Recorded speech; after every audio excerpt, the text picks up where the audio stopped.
नमस्कार, CSK news में आपका स्वागत है। तो दोस्तों, एससीओ में प्रधानमंत्री नरेंद्र मोदी का डंका बजा। जी हां, दरअसल पीएम मोदी ने एससीओ में इस बार वो कर दिया जो ब्रिक्स में पीएम मोदी न कर पाए थे। जी हां, दरअसल आज पीएम मोदी अफगानिस्तान कट्टरता आतंकवाद पे चुन चुन कर करारा हमला बोला है और तालिबानी आतंकियों को करारा आईना दिखा दिया है एससीओ समिट में। दूसरी बड़ी अपडेट में आपको बताएंगे, अमेरिका में जो बाइडेन के खिलाफ जो विरोध है वो लगातार बढ़ता जा रहा है। अब तो हद ये हो गई है कि राष्ट्रपति को ही तालिबानी आतंकी बता दिया गया है। बहुत बड़ी अपडेट निकल के आ रही है। उनके होम टाउन में एक पोस्टर लगा है जिसमें रॉकेट लॉन्चर के साथ जो बाइडेन दिखाई दे रहे हैं, उन्हें तालिबानी आतंकी बताया गया है। ये भी आपको बताएंगे। तीसरी बड़ी अपडेट बताएंगे, आईएमएफ ने तालिबान को करारा झटका दिया और फंडिंग को पूरी तरीके से रोक लगा दी और शर्त भी रख दी है। तो दोस्तों, तीन खबरें आपको बताएंगे और तीन खबरों से आप समझ जाएंगे कि कैसे तालिबान के उल्टे दिन एक तरफ शुरू हो चुके हैं और दूसरी तरफ जो अमेरिका सुपर पावर बन रहा था, तालिबान के ही मुद्दे पे जो उनकी चालाकी अब उन पर ही भारी पड़ रही है और जो सुपर पावर का था वो टैग वो भी खत्म हो चुका है। दरअसल आपको बता दें, यार एससीओ की समिट थी और इस समिट के दौरान पीएम मोदी ने एक तरीके से आतंकवाद पर करारा प्रहार किया है, सभी देशों को सोचने पे मजबूर कर दिया है। शंघाई सहयोग संगठन यानी एससीओ सम्मेलन में मोदी ने अफगानिस्तान में पैदा हुई चुनौतियों की ओर सदस्य देशों और बाकी पार्टनर देशों का ध्यान दिलाया है। उन्होंने कहा है कि इस साल एससीओ में भी 20वीं वर्षगांठ मनाई जा रही है और यह खुशी की बात है कि इस शुभ अवसर पर हमारे साथ नए दोस्त भी शामिल हो रहे हैं। पीएम मोदी ने इस दौरान ईरान का नए सदस्य देश के रूप में स्वागत किया है। उन्होंने डायलॉग पार्टनर के रूप में सऊदी अरब, मिस्र और कतर का भी स्वागत किया है। हालांकि इस मौके पर वे बोले कि क्षेत्र के लिए शांति, सुरक्षा और विश्वास की कमी बड़ी चुनौती है। उन्होंने इसका मूल कारण बढ़ती कट्टरता को बताया है। प्रधानमंत्री ने कहा है कि अफगानिस्तान में हाल ही में जो कुछ हुआ है उससे ये चुनौती और भी स्पष्ट हो गई है। दरअसल पीएम मोदी ने कहा है कि एससीओ की 20वीं वर्षगांठ इस संस्था के भविष्य के बारे में सोचने के लिए भी उपयुक्त अवसर है।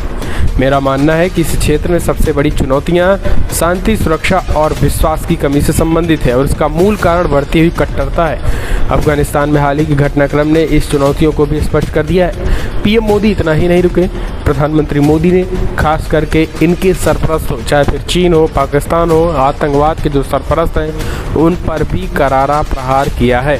दरअसल आपको बता दें दोस्तों, तालिबान के आने के बाद जिस तरीके से अफगानिस्तान में सिचुएशन बनी है उसको देखते हुए पीएम मोदी कट्टरता को लेकर अफगानिस्तान में उन्होंने साफ साफ कहा कि अफगानिस्तान में जो कट्टरता फैल रही है इससे आने वाले पीढ़ी और आने वाला भविष्य पूरी तरीके से बर्बाद हो रहा है। पीएम मोदी ने स्पष्ट तरीके से इसे रोकने और इसको बढ़ावा देने वाले देशों पर भी करारा प्रहार किया है। चीन हो या पाकिस्तान हो, पीएम मोदी ने इशारों में इन सब के सरपरस्तों को आतंकवादी ही करार दे दिया है और पीएम मोदी की ही भाषा कहीं ना कहीं अब अमेरिकी भी बोलने लगे हैं। वो हम आपको बताएंगे कैसे डोनाल्ड, खास करके जो बाइडेन को तालिबान के साथ जो अंदरूनी बातचीत है वो भारी पड़ रही है, इसके बारे में भी आपको बताएंगे। लेकिन इस बीच आपको बता दें, आज दुशांबे में जो मीटिंग चल रही थी और ख़ास करके तजाकिस्तान इसकी अध्यक्षता कर रहा था, पीएम मोदी ने इशारों में सूफीवाद को एक तरीके से जिक्र करके मुसलमानों को ही करारा जवाब दिया। उन्होंने कहा कि मिडिल ईस्ट में जो सूफीवाद था, जो वो दौर था, वो अपने आप में दुनिया के लिए एक नई परंपरा था और आइडल के रूप में था। लेकिन आज इन सूफीवाद से इतर जिस तरीके से कट्टरता, खास करके आतंकवाद बढ़ रहा है, सूफीवाद को भी डुबो दिया है और इस्लाम के नाम पर अब इस्लाम के नाम पर आतंकवादियों को जाने लगा है।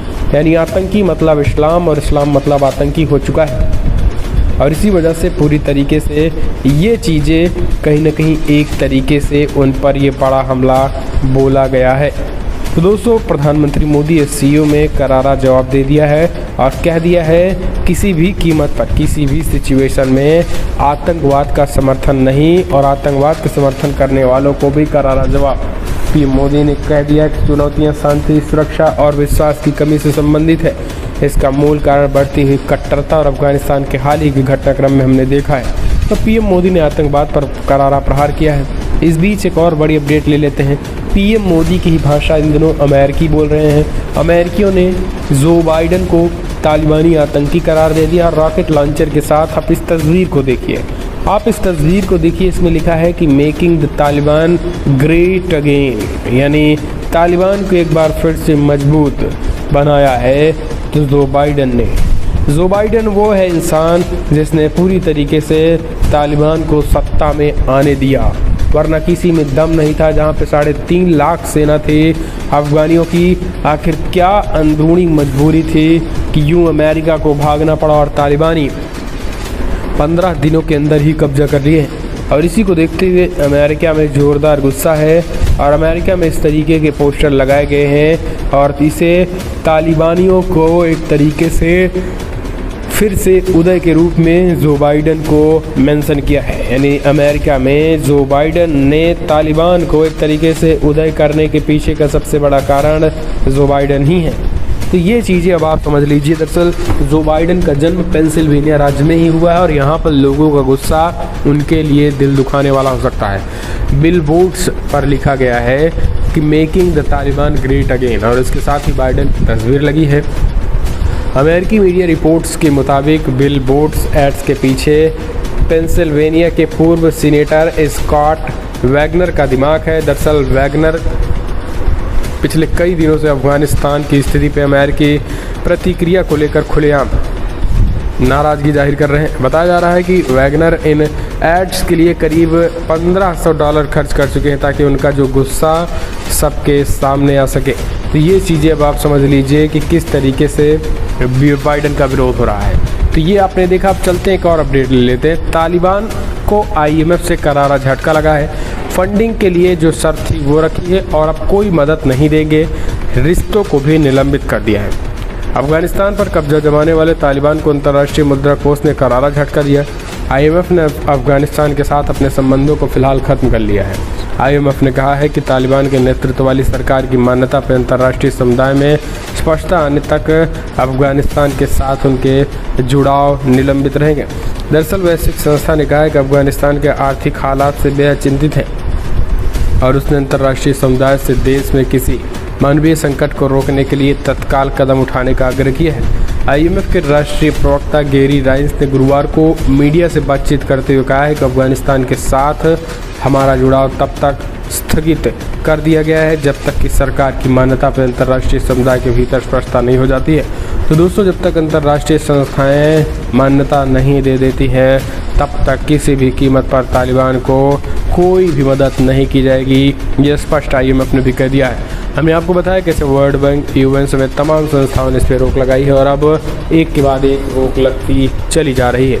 तो दोस्तों, फिलहाल अगर आप भी मानते हैं कि तालिबान किसी भी तरीके से सपोर्ट नहीं करना चाहिए जब तक वो अपनी नीति और नियति स्पष्ट नहीं कर दे, तो इस वीडियो को